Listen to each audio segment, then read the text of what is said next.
Le frappement rythmique des doigts d'Alexander Lee contre l'accoudoir en chrome résonne dans la salle d'examen de l'hôpital général de métro. Dehors, les feuilles d'automne se dispersent sur le parking. Leur danse contraste fortement avec la blancheur stérile de l'intérieur. À 45 ans, les mains rêches d'Alexander montrent les callosités de 2 décennies dans la construction, chaque marque témoignant de l'entreprise qu'il a bâtie depuis zéro. Mes doigts, parfaitement manicurés, s'entrelacent avec les siens, et ma bague de mariage brille sous la lumière fluorescente. 18 ans de mariage m'ont fait connaître chaque nuance de son toucher, mais aujourd'hui, quelque chose semble différent, mécanique, peut-être étudié. Là tout n'est que du stress, dis-je, remarquant une étrange tension dans ma voix. Tu as trop travaillé sur ce nouveau projet de développement, il éclaircit sa gorge, réprimant une autre toux. Peut-être, mais Jonathan a insisté pour ses examens. La porte s'ouvre avec un léger clic et le docteur Jonathan Griffith entre. Sa démarche décontractée ne parvient pas à dissimuler la gravité dans son regard. Le dossier en manille qu'il tient semble fait de plomb à cause du poids qu'il porte. Alex, Tracy, commence Jonathan, se redressant sur son tabouret roulant. L'utilisation décontractée de nos prénoms, un écho de nos jours à l'université, ne peut masquer la distance professionnelle dans son ton. J'ai les résultats de tes tests. Je sens la main de Tracy trembler dans la mienne. Ma autre main glisse dans mon sac, mes doigts effleurent mon téléphone. Le docteur Jonathan continue de parler calmement. Ses mots sont soigneusement choisis. L'image montre une masse dans votre poumon gauche. Le diagnostic est accablant. La biopsie confirme qu'il est malin. C'est un cancer du poumon non à petites cellules au stade 3. Ses paroles flottent dans l'air comme de la fumée. L'esprit d'Alexander, formé à la construction, commence à faire des calculs, mesure des distances et cherche des solutions. Mais il sait qu'il ne s'agit pas d'un projet que l'on peut régler avec des plans et une bonne planification. Quel est le taux de survie? Demande Alexander. Son instinct d'entrepreneur le pousse vers les données, à chercher des chiffres concrets qu'il peut comprendre. Jonathan se penche en avant, étalant plusieurs images sur la petite table. Avec un traitement agressif, le taux de survie à 5 ans est de 30. Il marque une pause un instant, le regard fixé sur lui. Mais Alex, tu es plus jeune que la plupart des patients que nous voyons avec ce diagnostic, et ta santé en général est excellente. Nous avons plusieurs options de traitement disponibles. Mon téléphone vibre soudainement. Je jette un coup d'œil à l'écran et le range immédiatement, ressentant une petite douleur d'anxiété. Quelles options de traitement avons-nous? Lui demandai-je, intrigué. Nous envisageons une approche combinée, explique Jonathan en sortant plusieurs brochures. La chimiothérapie sera notre arme principale, mais nous devons également envisager la radiothérapie. Il y a quelques essais cliniques prometteurs. Le téléphone de Tracy vibra à nouveau. Cette fois, elle se leva brusquement, traînant la chaise sur le sol en linoléum. J'ai besoin d'air, murmura-t-elle, la voix chargée de ce que Alexander pressentait être de l'émotion. Avec précipitation, son téléphone tomba sur la chaise pendant qu'elle sortait rapidement. Alexander tendit la main pour ramasser l'appareil, déterminé à le prendre avec lui. L'écran s'illuminait avec une autre notification, et son monde sembla vaciller. La vue du message révéla un nom qu'il connaissait depuis 20 ans, Rick Nuné. Les mots qui suivirent firent que le sang d'Alexander se transforma en eau glaciale. Chérie, enfin, maintenant, nous n'avons plus à l'empoisonner lentement. La nature fait notre travail. Une fois qu'il sera parti, les enfants ont déjà convenu de témoigner qu'il a été abusif, donc nous obtiendrons tout. Les mains d'Alexander tremblaient alors qu'il tenait le téléphone, les brochures médicales oubliées à ses pieds. Il tourna l'écran vers Jonathan, qui, en lisant le message, montra une fissure dans son sérieux professionnel. Mon Dieu, Alex, murmure Jonathan en fermant rapidement la porte que Tracy avait laissée ouverte. Quoi que tu fasses après, ne laisse pas qu'ils découvrent que tu as vu ça. Ne les laisse pas soupçonner que quelque chose ne va pas. Alexander regarde le téléphone, son esprit virevoltant entre des années de souvenirs. Rick Nuné, son meilleur ami depuis l'université, le témoin de son mariage, le parrain de ses enfants, l'homme qui l'a aidé à lancer son entreprise de construction, qui a passé d'innombrables week-ends chez lui, qui a entraîné l'équipe de baseball des enfants de Marcus. La voix d'Alexander se brise en mentionnant Emma et Marcus. Ce sont mes enfants. Jonathan s'approche, parlant sur un ton murmuré. Alex, écoute-moi attentivement. Tu fais face à 2 batailles maintenant, et les 2 sont littéralement une question de vie ou de mort. Nous devons commencer ton traitement immédiatement, mais tu dois aussi te protéger toi et tes enfants. As-tu quelqu'un en qui tu as confiance? Quelqu'un que ni Tracy ni Rick ne soupçonnerait. L'esprit d'Alexander s'accroche à un projet récent, une adaptation de maison qu'il a faite pour le fils d'un vétéran handicapé. Glenn Massey, un ancien officier du renseignement des marines, a insisté pour payer quelque chose bien que Alexander lui ait proposé de le faire à ses frais. Ils ont passé plusieurs nuits à discuter pendant que le travail se complétait, et Glenn a donné sa carte à Alexander avec une promesse: si jamais tu as besoin de quoi que ce soit, jour ou nuit, appelle-moi. Peut-être, répond Alexander, transférant rapidement le message dans son courriel avant de le supprimer du téléphone de Tracy. Il se peut que j'ai quelqu'un. La poignée de la porte tourna et Tracy apparut de nouveau. Son calme était revenu. Elle me sourit avec des excuses, bien que cette expression n'atteignît pas ses yeux. Je suis désolé pour ça. Ce n'était que écrasant. Bien sûr, répondit Jonathan avec aisance, lui rendant son téléphone. Comme je disais à propos des options de traitement, Alexander resta en état de choc pendant le reste de la consultation, hochant la tête aux moments appropriés tandis que son esprit courait à 1000 à l'heure. Chaque effleurement de la main de Tracy se sentait désormais comme la caresse d'un serpent. Chaque regard inquiet qu'elle lui lançait portait le poids d'années de tromperie. Mais il maintenait sa façade, se rappelant l'avertissement de Jonathan. En sortant de l'hôpital, avec la main de Tracy sur son bras, Alexander pensa à ses enfants. Emma, 17 ans, avec ses rêves de devenir architecte comme son père. Marcus, 15 ans, qui avait hérité de son amour pour le baseball et pour construire des choses. Quel mensonge leur avait-il raconté? Quel poison leur avait-il mis dans les oreilles? Je conduis, proposa Tracy, d'une voix douce. J'ai eu assez de surprises pour une journée. Si seulement tu savais, pense Alexander en la suivant jusqu'à sa voiture. Il sort son téléphone, apparemment pour vérifier les messages du travail, mais ses doigts glissent pour composer un message à Glenn Massey. J'ai besoin de ton aide. C'est une question de vie ou de mort. Pouvons-nous nous voir ce soir? La réponse arrive presque immédiatement. Mon bureau. À 20 heures. Viens seul. Le bureau du sous-sol de Glenn Massey ne ressemble en rien à l'image typique des détectives privés dans les films noirs. Il ressemble plutôt à un centre de commandement militaire, avec de multiples écrans montrant des enregistrements de sécurité et un mur rempli d'équipements sophistiqués qui bourdonnent doucement en arrière-plan. L'endroit sent le café et vit la harme. Et la seule concession au confort est un canapé en cuir usé où est maintenant assis Alexander, les mains entourant une tasse de café noir. Répète-les encore, dit Glenn, ses cheveux courts et gris brillants sous la lumière bleue des moniteurs. Chaque détail compte. Alors que je raconte ce qui s'est passé ce jour-là, je sens ma voix devenir de plus en plus ferme. La présence de Glenn me calme, c'est quelqu'un d'accoutumé à gérer des crises, quelqu'un qui connaît les stratégies et la survie. Le message mentionnait du poison, observe Glenn, tapant rapidement sur l'un de ses appareils. As-tu ressenti des symptômes étranges en plus de la toux? Sa question me surprend et, presque sans m'en rendre compte, je porte ma main à ma gorge. La toux a commencé il y a environ 6 mois. Tracy a été très insistante sur le fait que je prenne plusieurs suppléments qu'elle dit renforceront mon système immunitaire. Glenn, arrête d'écrire un instant.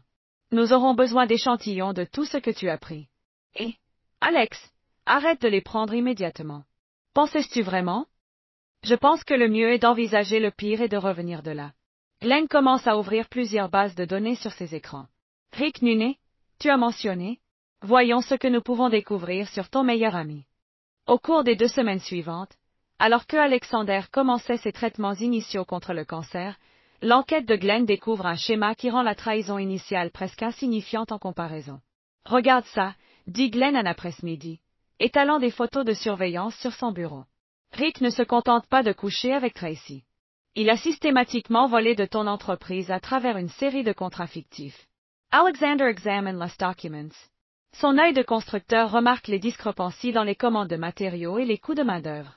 Ces factures proviennent de projets que nous n'avons jamais réalisés. Exactement. Et ce n'est que le début. Glenn fait défiler les registres financiers sur son écran principal. Ils ont souscrit des polices d'assurance vie supplémentaires à ton nom. Les signatures sont de bonne contrefaçon, mais les dates sont claires. Chaque police a été souscrite peu après l'apparition de tes premiers symptômes. Alexander se penche en arrière, passant une main dans ses cheveux qui s'affinent. La tension dans sa poitrine grandit, ressentant un mélange de colère et de trahison. Sa pensée tourne en découvrant que la trahison n'était pas seulement émotionnelle, mais un piège bien élaboré. La chimiothérapie commence déjà à faire effet, mais la trahison bien calculée fait plus mal que n'importe quel traitement. Que va-t-il advenir de mes enfants? Demande-t-elle, redoutant la réponse. L'expression de Glenn s'assombrit. C'est là que cela devient pire. J'ai surveillé leur communication. Ils cherchent un autre dossier. Tu dois voir ça, mais je veux que tu te prépares. Dedans, il y a des transcriptions de messages textes et de mails entre Tracy, Rick et plusieurs rendez-vous avec des psychologues pour enfants. La manipulation systématique des souvenirs de leurs enfants se révèle avec des détails cliniques. Ils ont travaillé là-dessus pendant des années, explique Glenn. Renforcement sélectif des expériences négatives, suggestion subtile, voire création de faux souvenirs d'événements qui ne se sont jamais produits. C'est une technique appelée implantation de mémoire, et ils l'ont fait à la fois avec Emma et Marcus. Je lis les transcriptions, mes mains tremblent de rage. Comment peuvent-ils faire ça aux enfants? À leurs propres enfants? C'est l'autre chose, dit Glenn d'une voix basse.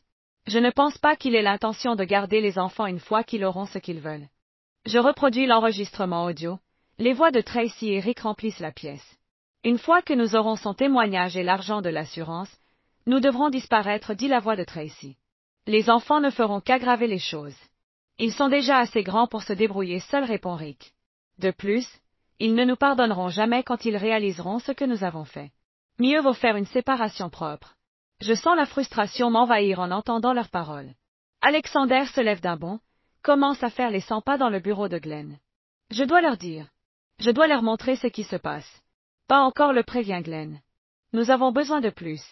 Nous devons les prendre en flagrant délit, documenter tout.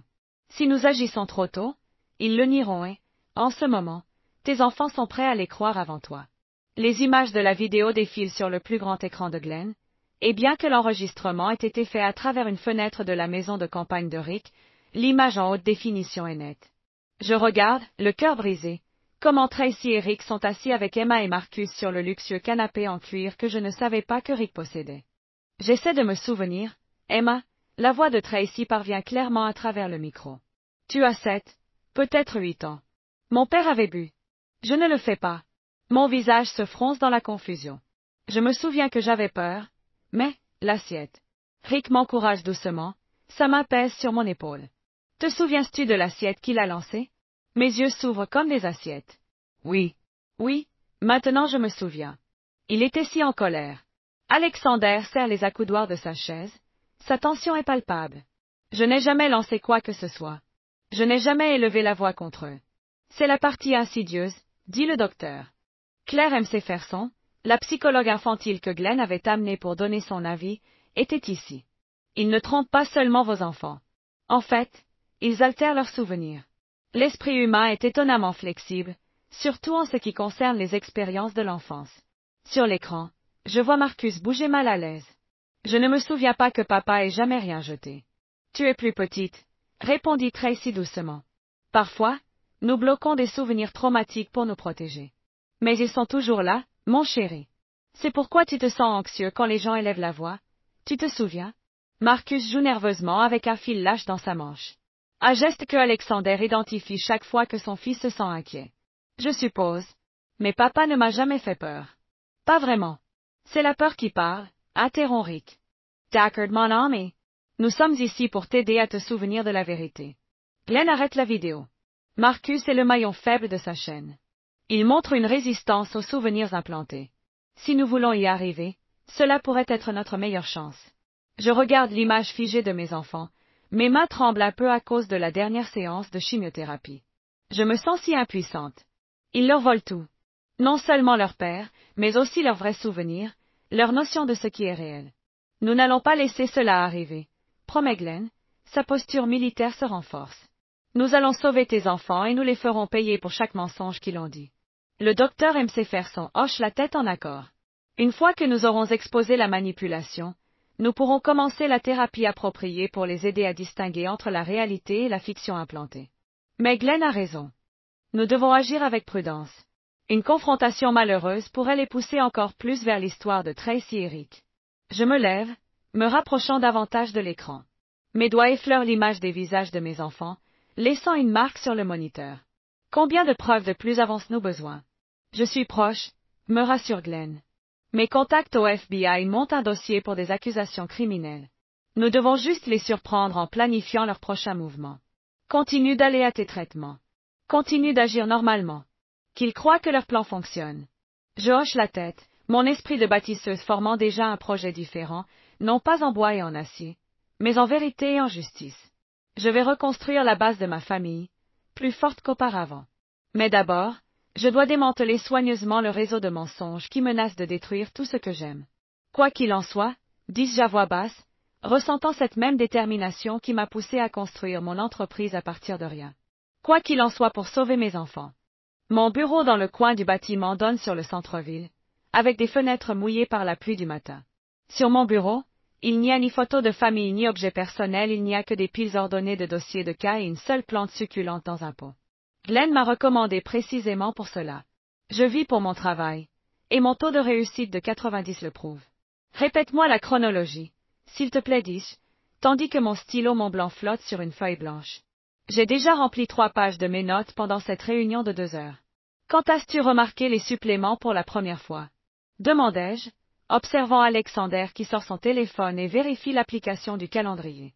Parfois, la chimiothérapie lui efface les souvenirs. Tracy a commencé avec les vitamines il y a environ 8 mois, dit-il, d'une voix un peu plus éteinte. Ce étaient de petites pilules blanches qu'on disait qu'elles augmenteraient mon système immunitaire. Et là tout? L'interrogeai-je, remarquant comment sa main se dirige vers sa gorge, un geste qu'il a acquis depuis le diagnostic. Elle a commencé 2 mois plus tard, répondit-il, remarquant comment son anxiété pointe dans son regard. Elle était insistante avec les suppléments. Elle me regardait chaque matin pendant que je les prenais. Mon stylo gratte le papier tandis que je note. Nous aurons besoin qu'il analyse ces pilules, conclus, sentant comment un mélange de détermination et d'inquiétude s'empare de moi. Glenn, tes contacts du laboratoire peuvent-ils gérer cela avec discrétion? Je demande, ressentant un nœud dans l'estomac.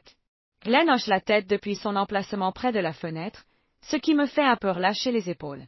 J'ai déjà envoyé des échantillons à un laboratoire privé en Virginie. Nous devrions avoir les résultats d'ici la fin de la semaine. Sa réponse me donne un léger souffle de soulagement. Bien. Je me tourne vers une nouvelle page, impatiente d'organiser mes pensées. Maintenant, parlons des finances de l'entreprise. Tous ces contrats fantômes que Rick a créés. J'ai besoin de connaître chaque détail. Alexander déploie les documents financiers sur mon bureau, et une inquiétude grandissante me parcourt en observant ce qu'il y a là. Ces constructeurs, je remarque des discordances que d'autres auraient pu manquer. Tu vois ces ordres de matériaux? Me demande-t-il, en pointant d'un doigt ferme. Les quantités ne correspondent à aucun de nos projets réels. Et ici, continue-t-il, en désignant une série de factures. Ces coûts de main-d'œuvre sont pour une équipe qui n'existe pas. La confusion me provoque un frisson. Depuis quand Rick a-t-il accès aux finances de ton entreprise? Je m'arrête pour réfléchir un moment. Il m'a aidé à démarrer l'entreprise il y a 20 ans. Le souvenir de ces jours me submerge, mêlant nostalgie et inquiétude. Depuis lors, je me suis occupé de la majeure partie de la comptabilité. La voix d'Alexander vibrait, et je sentis un frisson me parcourir. Je lui avais confié tout. L'expression de Sylvia s'adoucit un peu en me voyant. C'est justement ce que recherchent les prédateurs comme Rick, pensai-je. La confiance est leur terrain de chasse. Elle ouvrit un autre fichier sur son ordinateur, et l'éclat de l'écran me fit froncer les sourcils. Regarde ça, dit-elle. À l'écran apparurent des rapports policiers de 3 États différents. Le nom de Rick apparaissait dans chacun d'eux, bien qu'avec de légères différences. Richard Nunez. Rick Núñez Martínez. R.J. Núñez. Un motif répété dans chaque cas. Sylvia explique. Il se concentre sur les propriétaires d'entreprises prospères, en particulier dans la construction ou l'immobilier. En général, il le fait à travers leurs épouses. Les infidélités durent entre 2 et 3 ans pendant qu'ils vident les entreprises peu à peu. Quand l'argent est épuisé, lui et la femme disparaissent. Mais les enfants? Les mains d'Alexander se serrent fortement. Ils ne sont jamais allés après les enfants auparavant. C'est ce qui rend votre cas différent. Une nouvelle voix se joint à la conversation lorsque le docteur Claire M. Ferson entre dans le bureau. La psychologue infantile porte un épais dossier, son attitude professionnelle cachant une inquiétude évidente. Sylvia se lève pour la saluer. Je ressens un soulagement en voyant qu'elle est arrivée si rapidement. Appelle-moi Claire, dit-elle, en s'asseyant à côté d'Alexander. J'ai revu les enregistrements que m'a passé Glenn, informe-t-elle avec sérieux. Ce qu'ils font avec leurs enfants est une forme d'abus psychologique appelée implantation de souvenirs. C'est semblable aux techniques utilisées dans le conditionnement des sectes. Je sens comme si la gorge d'Alexander se serrait, une peur palpable s'empare de l'atmosphère. Peut-on inverser cela? Demande-t-il avec anxiété.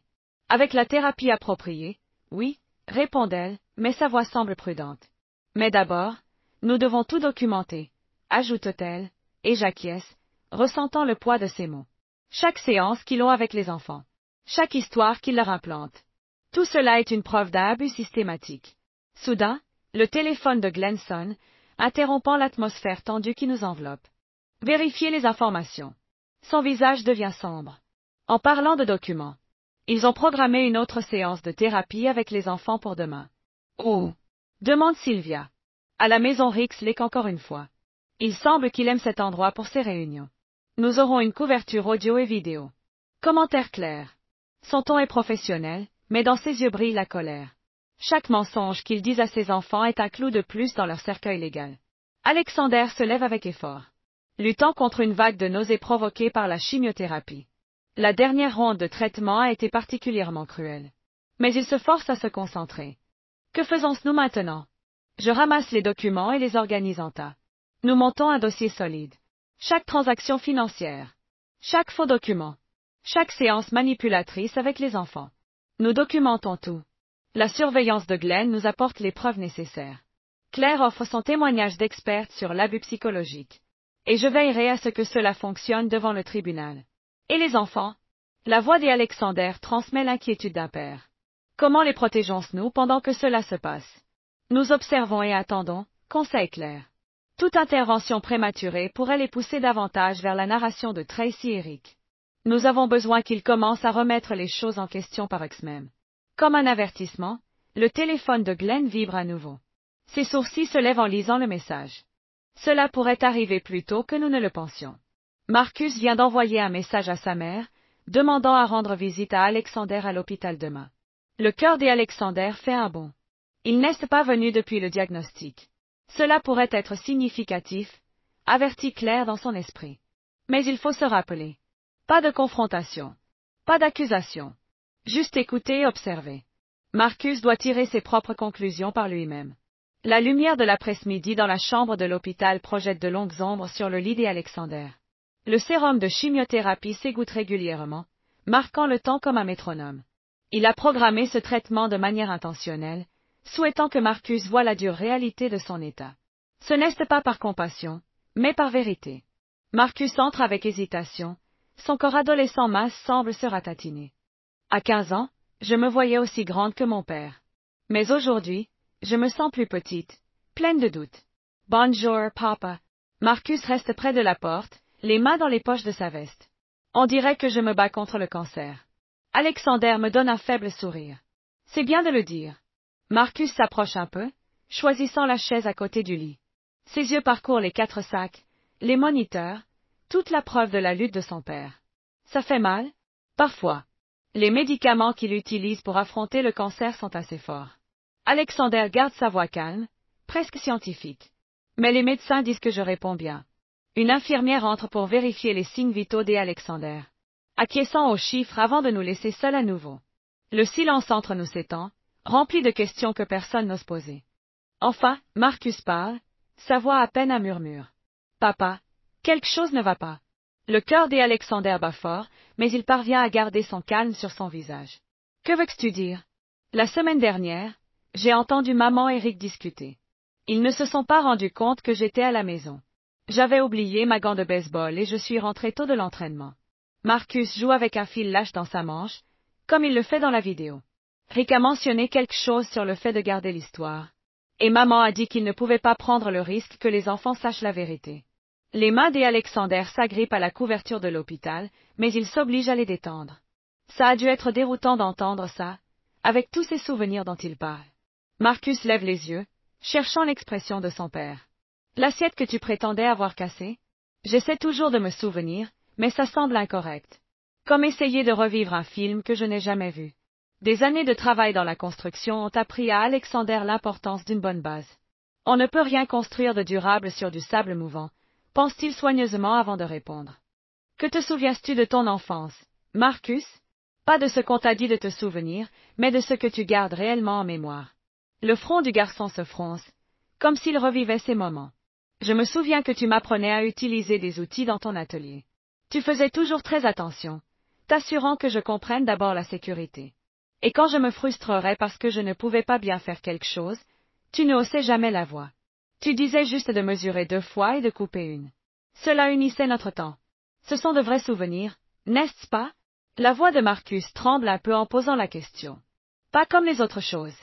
Alexander ressent un profond soulagement en tendant la main vers son fils, très reconnaissant que Marcus ne s'éloigne pas. Je ne t'ai jamais fait de mal, ni à toi ni à ta sœur.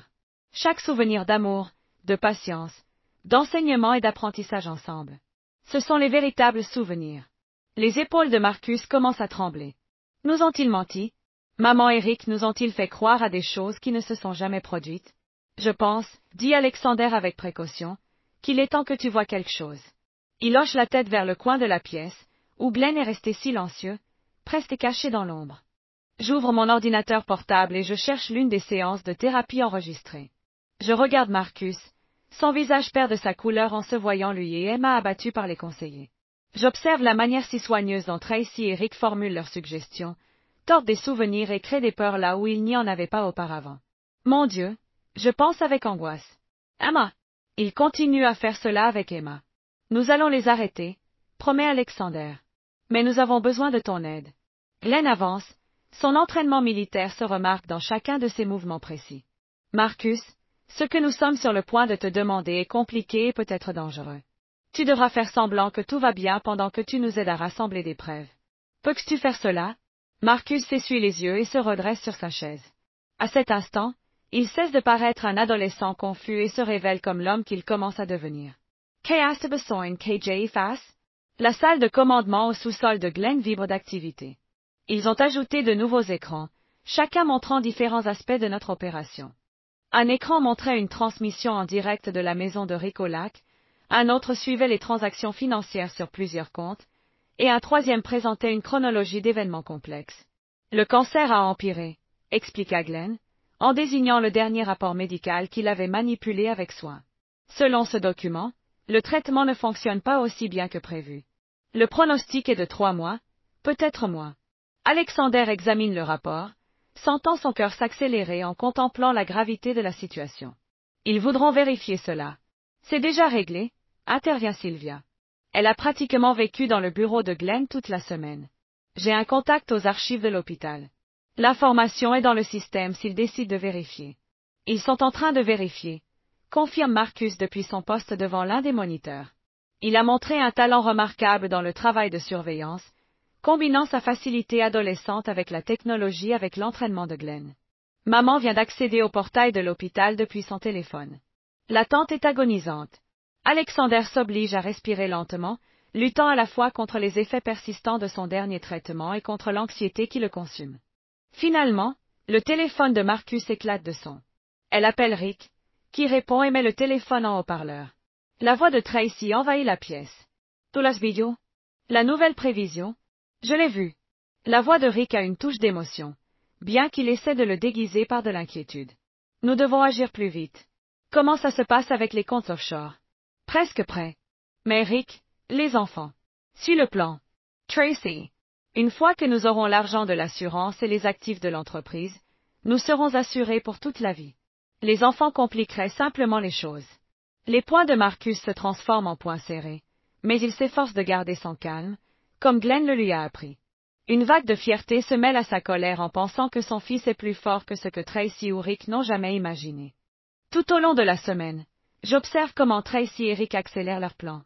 Les biens de l'entreprise commencent à disparaître, transférés à travers un enchevêtrement compliqué de sociétés écrans. Les papiers d'assurance sont mis à jour sans arrêt. De nouveaux comptes émergent dans des banques connues pour leur discrétion dans les transactions importantes. Un frisson parcourt ma colonne vertébrale lorsque je pense à la négligence croissante dont ils font preuve en examinant les derniers enregistrements financiers. Ils commettent des erreurs par précipitation. Bien, répond Glenn, une lueur de satisfaction dans les yeux. Il se tourne vers Alexander. Il est temps d'impliquer mes contacts du FBI. Nous avons déjà suffisamment de preuves. La mention de fraude financière, d'abus psychologiques et de conspiration pèse dans l'air. Ils voudront agir vite. Alexander acquiesce puis dirige son regard vers Marcus, une tension latente entre eux. Es-tu prête pour ce qui vient? Dès le moment où nous avons impliqué le FBI, il n'y a pas de retour en arrière. Marcus jette un coup d'œil au moniteur qui montre Emma dans sa chambre, concentrée sur sa tâche, sans savoir la vérité qui est sur le point d'éclater autour d'elle. Je suis prête. Emma mérite de connaître la vérité. Un nœud se forme dans ma gorge à y penser. Maman et Rick doivent payer pour ce qu'ils ont fait. Glenn passe l'appel. En quelques heures, mon bureau au sous-sol se remplit d'agents fédéraux, chacun en charge d'un aspect spécifique de l'opération. Ils se déplacent avec un calme qui m'inquiète, documentant les transactions, analysant les enregistrements, construisant leurs dossiers. Un des agents explique doucement à Marcus que nous aurons éventuellement besoin du témoignage de sa sœur. Mais pas tant qu'elle ne sera pas prête. Le docteur M.C. Ferson s'occupera de cela. Les pièces commencent à s'imbriquer. Le réseau de mensonges que Tracy et Rick ont tissé avec tant de soin est sur le point de s'effondrer, mais au lieu de satisfaction, je ressens une profonde tristesse pour mes enfants et pour tous ceux qui l'ont enduré. La voix de Marcus me sort de mes pensées. Que se passera-t-il ensuite? Quand tout cela sera-t-il terminé? J'attire mon fils vers moi, sentant mon cœur souffrir pour tout ce qu'il a traversé depuis que j'ai pu lui offrir du réconfort.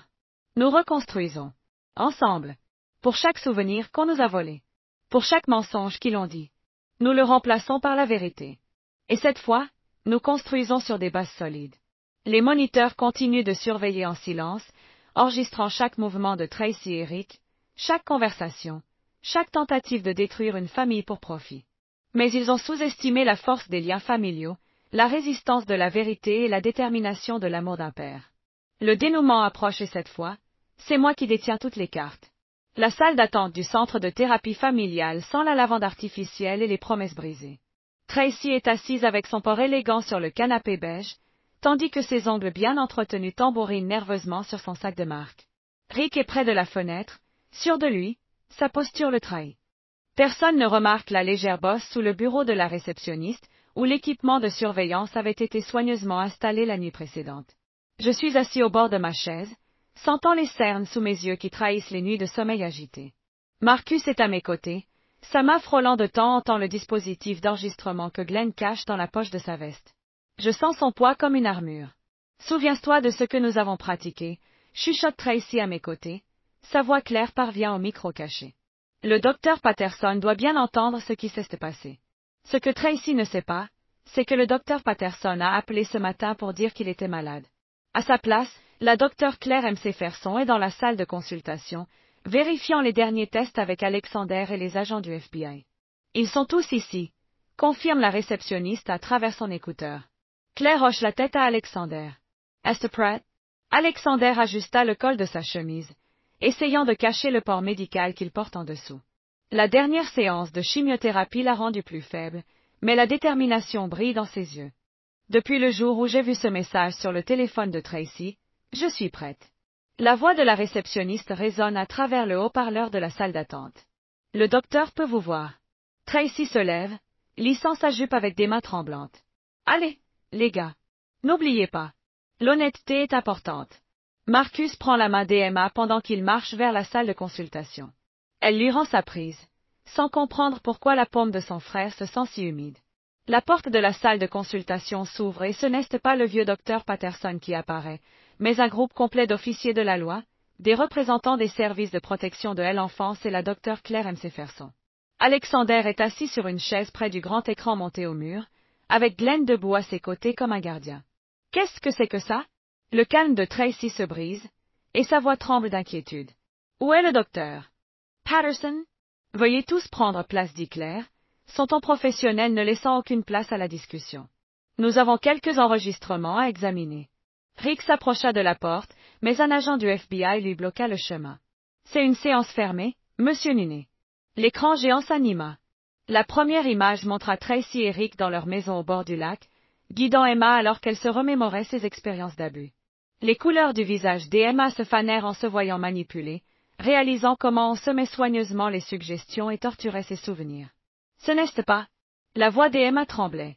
Tu as dit que c'était des séances de thérapie? Continue to regard her, murmura Marcus. Le clip suivant montra Tracy et Rick dans ce qu'ils croyaient être un moment privé, parlant de leur plan. Une fois que nous aurons reçu l'argent de l'assurance et le témoignage, nous disparaissons. La voix de Rick résonna dans la salle. Les enfants ne feraient qu'ajouter de la complexité. Ils sont assez grands pour se débrouiller seuls. Et s'il essaie de nous retrouver? Demande Tracy, avec une inquiétude palpable dans sa voix. Ils ne le feront pas, répond-elle, et ressent une sécurité qu'elle essaie de transmettre à sa fille. Pas après que nous les aurons convaincus que leur père était un monstre. De plus, qui leur croirait face à tous les abus documentés? Le monde d'Emma bascule. Elle se retourne vers sa mère, cherchant le déni, une explication, n'importe quoi qui l'aide à comprendre. Mais le visage de Tracy s'est durci, la froideur de son expression la laisse geler. Tu allais nous abandonner? Sa voix tremble, à peine un murmure. Tout ce que tu m'as dit sur papa, c'était des mensonges? Emma, chérie, la mère essaie de s'approcher, comme si elle pouvait alléger la douleur qui la consume. Ne me touche pas, Emma s'écarte, sentant un nœud dans son estomac, la peur et la trahison jaillissant dans sa poitrine. Ses jambes faiblissent. En un instant, elle se sent sur le point de tomber, mais Alexander est là, sa présence forte et ferme la soutient, l'empêchant de s'effondrer. Papa, je suis vraiment désolée. J'ai vraiment pensé. On m'a fait croire. Je sens comment Alexander tient sa fille pendant qu'elle se décharge. Des années de peur fabriquée et de souvenirs faux s'effondrent devant la vérité qui ne peut être niée.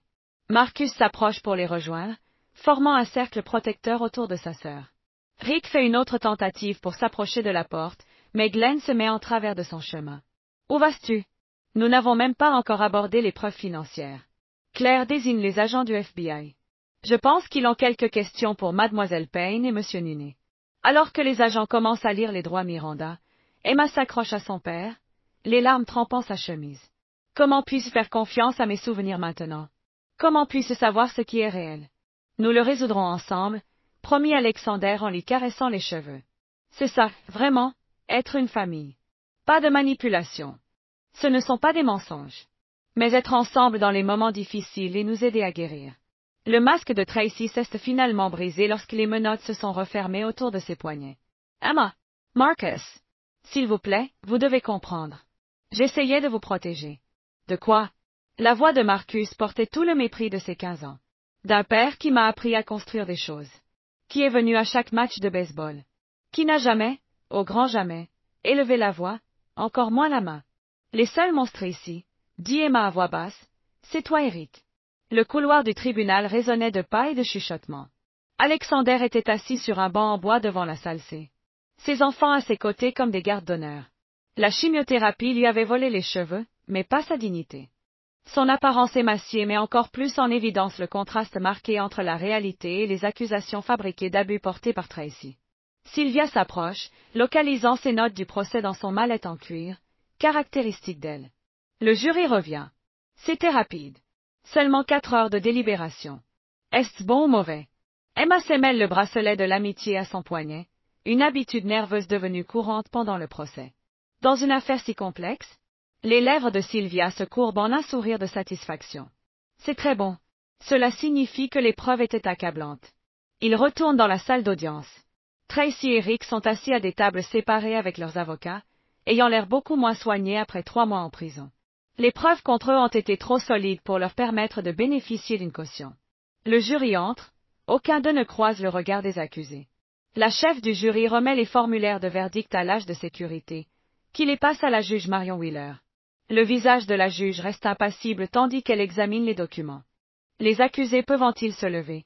S'il vous plaît? Je me lève, l'uniforme orange que je porte est très éloigné de mes vêtements de marque habituels. Je peux voir que le sourire confiant de Rick s'est brisé, dévoilant le désespoir qu'il ressent. Concernant l'accusation de complot en vue de commettre une fraude, comment vous trouvez-vous? Coupable, votre honneur. Et concernant l'accusation de tentative de vol à grande échelle? Coupable, votre honneur. Les verdicts continuent de résonner dans la salle. Coupable d'abus psychologiques sur mineurs. Coupable de détournement de fonds. Coupable sur toutes les charges. Je sens ma main s'accrocher à celle d'Alexander à chaque déclaration, tandis que Marcus reste droit, avec un air sérieux sur son visage. La juge Wheeler met de côté les formulaires de verdict. Avant de continuer avec la sentence, je veux aborder quelque chose de spécifique à ce cas. Elle regarde directement Rick et moi. Au cours de mes 30 années au tribunal, j'ai vu de nombreux délits financiers. J'ai été témoin de vol, de fraude et de détournement. Mais ce que vous avez tenté dépasse le simple vol d'argent. J'ai essayé de voler l'amour que les enfants ressentent pour leur père.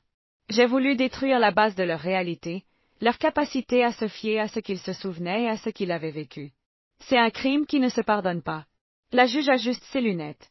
Monsieur Nuné, compte tenu de vos antécédents de manœuvres similaires dans 3 États différents, je vous condamne à 25 ans de prison des États. Et vous, Madame Payne, vous recevez une peine de 15 ans. Elle fait une pause, et son regard se durcit. Et qu'il soit clair, ces peines doivent être purgées l'une après l'autre, pas en même temps.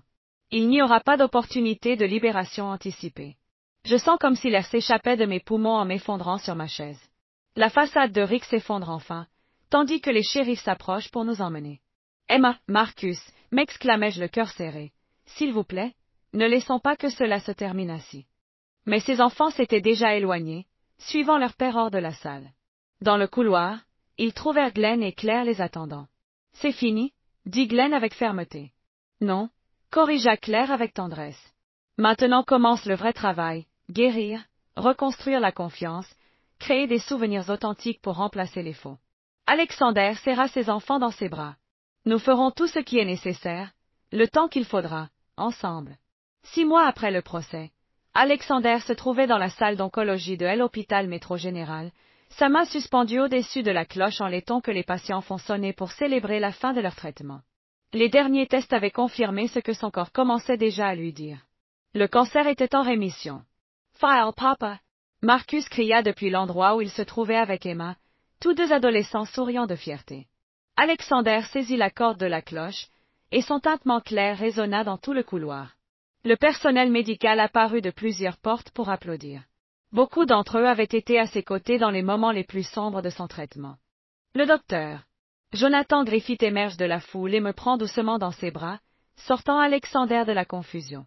Au début, quand je suis arrivé à cause de cette toux, je n'aurais jamais imaginé que nous devrions faire face à 2 batailles en même temps.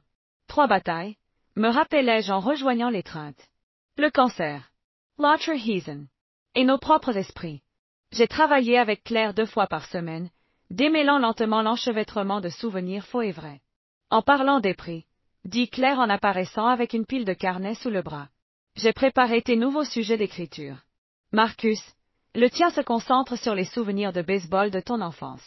Emma, nous allons travailler sur ces mémoires de classe d'art que tu as mentionnées lors de la dernière séance. Les adolescents prennent leurs carnets sans protester. Les exercices d'écriture sont devenus une partie vitale de leur thérapie, les aidant à renforcer les vrais souvenirs tout en identifiant et en traitant les inventés. Glenn attend à la maison. Marcus le rappelle. Il fait griller des steaks pour célébrer. Le chemin du retour passe par son ancien quartier, mais la maison que Alexandre a autrefois partagée avec Tracy ne l'attire pas. Au lieu de cela, il dirige son regard vers le nouveau développement où ils ont recommencé. Une maison qu'il a lui-même conçue, avec la collaboration des enfants. Glenn est à la grillade dans son jardin, l'arôme de la viande parfaitement cuite emplit l'air. L'ancien marine est devenu une partie si importante de leur vie que les voisins supposent qu'il est un parent. C'est le moment idéal. Il crie en retournant un steak. Emma, ces pommes de terre que tu as préparées sont déjà prêtes pour le four. Alors qu'il s'installe autour de la table en plein air, Alexandre observe ses enfants. Il les regarde vraiment. Emma ne sursaute plus avec des mouvements brusques, et Marcus a cessé de vérifier compulsivement son téléphone à la recherche de messages de Tracy. Ils guérissent tous, chacun à sa manière. J'ai réfléchi, dit Emma, en déplaçant ses légumes dans son assiette. Je veux retourner au centre communautaire. Peut-être me porter volontaire à nouveau dans le programme d'art. Alexander savait ce que cela impliquait. Le centre avait été l'endroit où Tracy avait commencé à semer de faux souvenirs sur son comportement lors des cours d'art d'Emma. Y retourner n'était pas seulement aider, c'était récupérer sa place, ses vrais souvenirs. J'irai avec toi, proposa Marcus. Ils ont probablement besoin de soutien avec le programme de Little League de toute façon. Claire acquiesça avec approbation. C'est un grand pas en avant. Souviens-toi de ce dont nous avons parlé, dit-elle, avec une lueur dans les yeux. Remplacer les associations négatives par de nouvelles expériences positives. Glenn Leveson a de nouvelles expériences? Alors. Et à la famille. La vraie, fondée sur l'honnêteté et la confiance. Et à papa, ajouta Emma, ses yeux brillants. Pour se battre pour nous, même quand nous ne savions pas que nous avions besoin d'être sauvés. Plus tard dans la nuit, Alexander reste près de la fenêtre de sa chambre, observant Emma et Marcus jouer au basket dans l'entrée. Leur rire monte à travers le crépuscule qui s'estompe, genuin et sans fardeau. Les ombres se sont dissipées, remplacées par la douce lumière d'une connexion véritable. Sur son coiffeuse, 3 objets sont alignés. La cloche en bronze de l'aire d'oncologie, une photo de famille prise au tribunal. Après le verdict, et un petit niveau à bulles. Le niveau, décide-t-il, sera le nouveau symbole de sa famille. Elle rappelle que, avec une base adéquate et un travail soigné, tout peut se dresser droit et vrai. Même une famille brisée peut être reconstruite, un souvenir authentique à la fois. Épilogue, 10 ans plus tard. La brise d'automne apporte l'arôme du café fraîchement préparé depuis le nouvel atelier D. Alexander Lee. Un vaste espace derrière le siège reconstruit de son entreprise de construction. À 55 ans, ses cheveux ont de nouveau poussé argentés, résultat de la chimiothérapie. Coïncidant avec les traits distingués autour de ses yeux. La dernière décennie a laissé des traces. Mais ce sont des insignes de survie plutôt que des cicatrices de défaite. Papa, les designs du projet Mitchell sont prêts pour révision. La voix d'Emma résonne depuis le bureau. À 27 ans, je suis les traces de mon père, j'obtiens mon diplôme en architecture et je rejoins l'entreprise familiale. Mes designs ont remporté plusieurs prix pour des bâtiments durables, apportant une nouvelle perspective au portefeuille de l'e-construction. Je me sens fier en me rappelant combien nous avons parcouru. Les mêmes mains qui tremblaient autrefois en tenant le téléphone de Tracy guident maintenant fermement notre entreprise vers de nouveaux horizons. L'entreprise ne s'est pas seulement remise de la malversation de Rick, mais elle est devenue plus forte. Maintenant, Marcus gère les finances après avoir complété son MBA. Aucun contrat n'est signé. Aucune transaction n'est approuvée sans que plusieurs yeux examinent les détails, une leçon apprise à un coût beaucoup trop élevé. Envoyez-la à la salle de conférence, dis-je avec détermination. Glenn viendra les voir aussi. Glenn Massey, maintenant avec les cheveux complètement gris mais montrant encore sa stature militaire, a été une part essentielle de nos vies. Son entreprise de conseil en sécurité occupe l'aile du bâtiment et est devenue la figure du tante que les enfants n'ont jamais eue. Son mariage avec Claire M.C. Ferson il y a 3 ans a seulement officialisé quelque chose que nous savions tous, notre famille improbable s'est renforcée à travers l'adversité. Marcus entre avec du café fraîchement fait, sa veste de costume pendue à un bras. À 25 ans, il est devenu un entrepreneur habile avec une boussole morale solide. Je ressens un mélange d'admiration et de joie en le voyant si sûr de lui. Je viens de recevoir la mise à jour trimestrielle du programme de restitution aux victimes.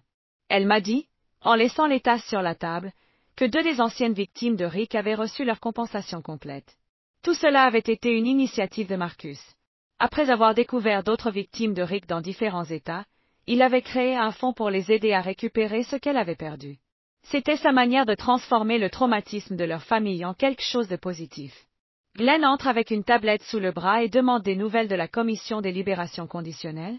Alexander secoue la tête. Le 3e recours de Tracy a été rejeté le mois dernier. La charge d'abus psychologique était particulièrement accablante. La déclaration de Claire saine était assurée. Mentionner Tracy fait envahir la salle par une lourde sensation. Elle a purgé 8 ans de sa peine de 15, maintenant son innocence, malgré les preuves écrasantes. Ses lettres aux enfants se sont arrêtées après la 5e année, lorsque ni Emma ni Marcus ne lui ont répondu. La dernière chose que nous avons su était qu'elle avait acquis une mauvaise réputation dans le centre de détention pour femmes pour avoir manipulé les détenus plus jeunes, ce qui a entraîné la perte de privilèges et un transfert vers une unité de sécurité renforcée. Le destin de Rick avait été encore plus sombre. Sa peine de 25 ans avait été prolongée après qu'il ait tenté de mettre en place un autre plan depuis la prison, essayant de manipuler la femme d'un gardien pour qu'elle introduise des objets interdits. Les accusations supplémentaires garantissaient pratiquement qu'il passerait le reste de sa vie derrière les barreaux. La semaine dernière, je l'ai vu, dit Emma à voix basse, entrant avec les dossiers du projet. La pièce tomba dans le silence. Tout le monde savait de qui elle parlait. Au supermarché, de tous les endroits.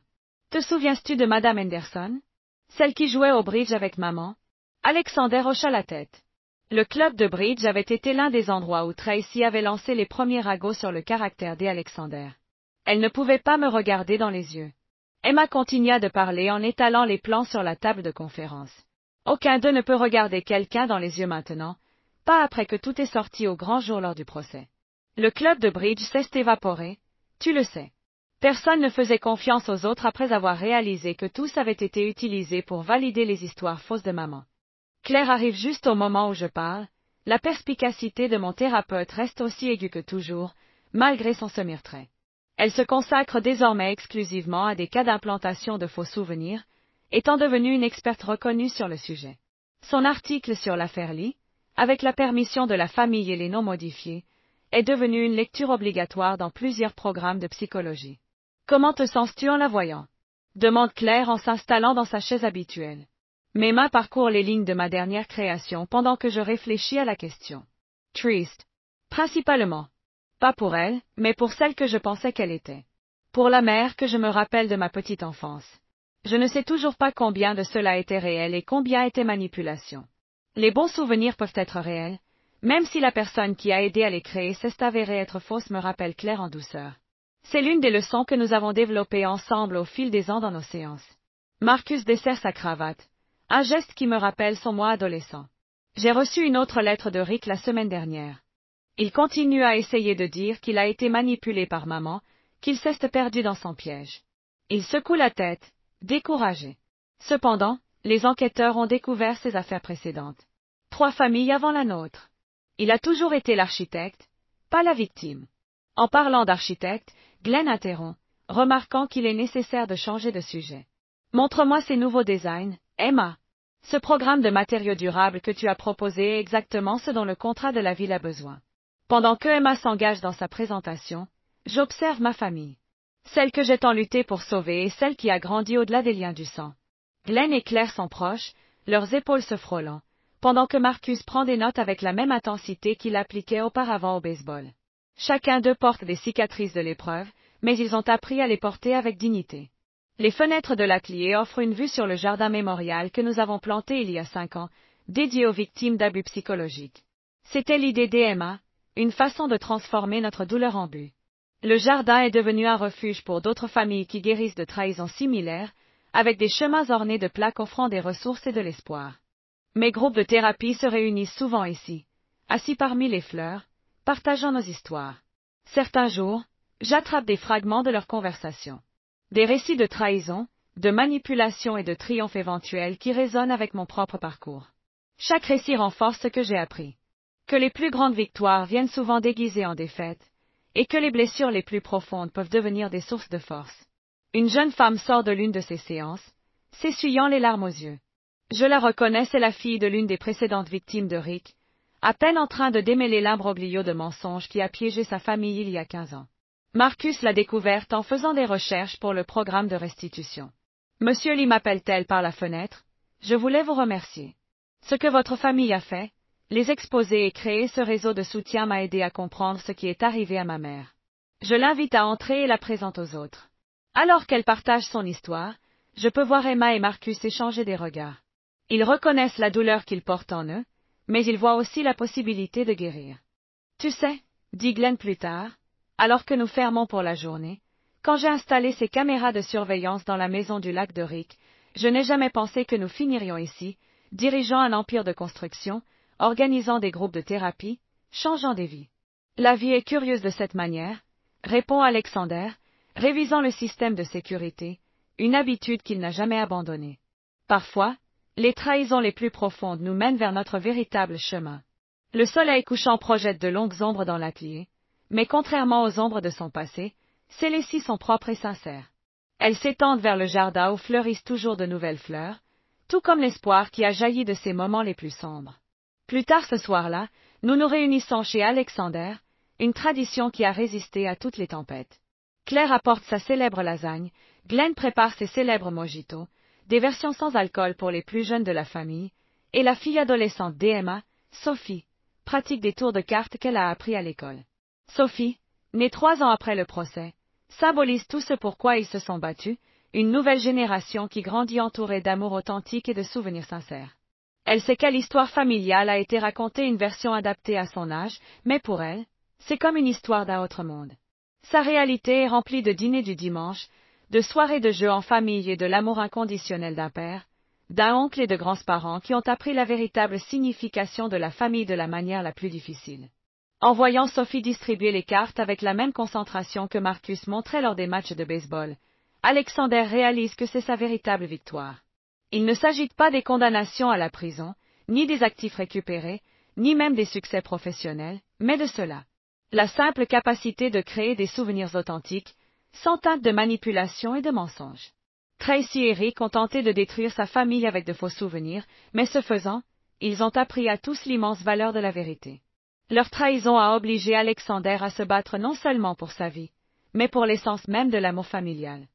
En gagnant ce combat, lui et ses enfants avaient construit quelque chose de beaucoup plus solide que ce qu'il avait perdu. Un héritage d'honnêteté, de résistance et de soutien inconditionnel qui résonnerait à travers les générations. La nuit s'est terminée comme toujours, avec tout le monde collaborant à la nettoyage, organisant le dîner de la semaine prochaine, partageant ces petits détails qui forment la vie d'une véritable famille.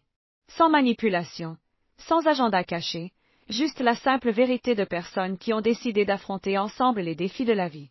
Lorsque la dernière voiture s'est éloignée, Alexander est resté sur le seuil, inhalant l'air nocturne. Dans une cellule de prison, Tracy et Rick faisaient face aux conséquences de leurs décisions.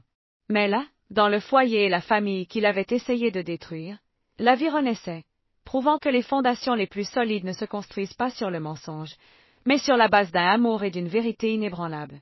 I'll firm a law port. Active l'alarme.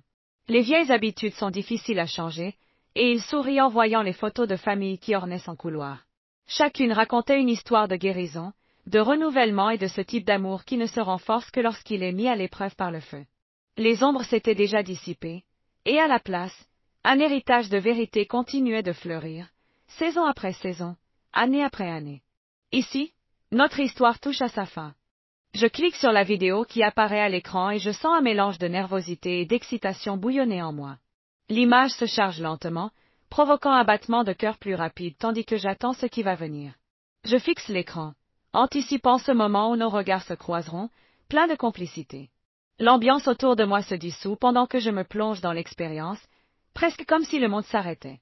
J'ai hâte de le voir.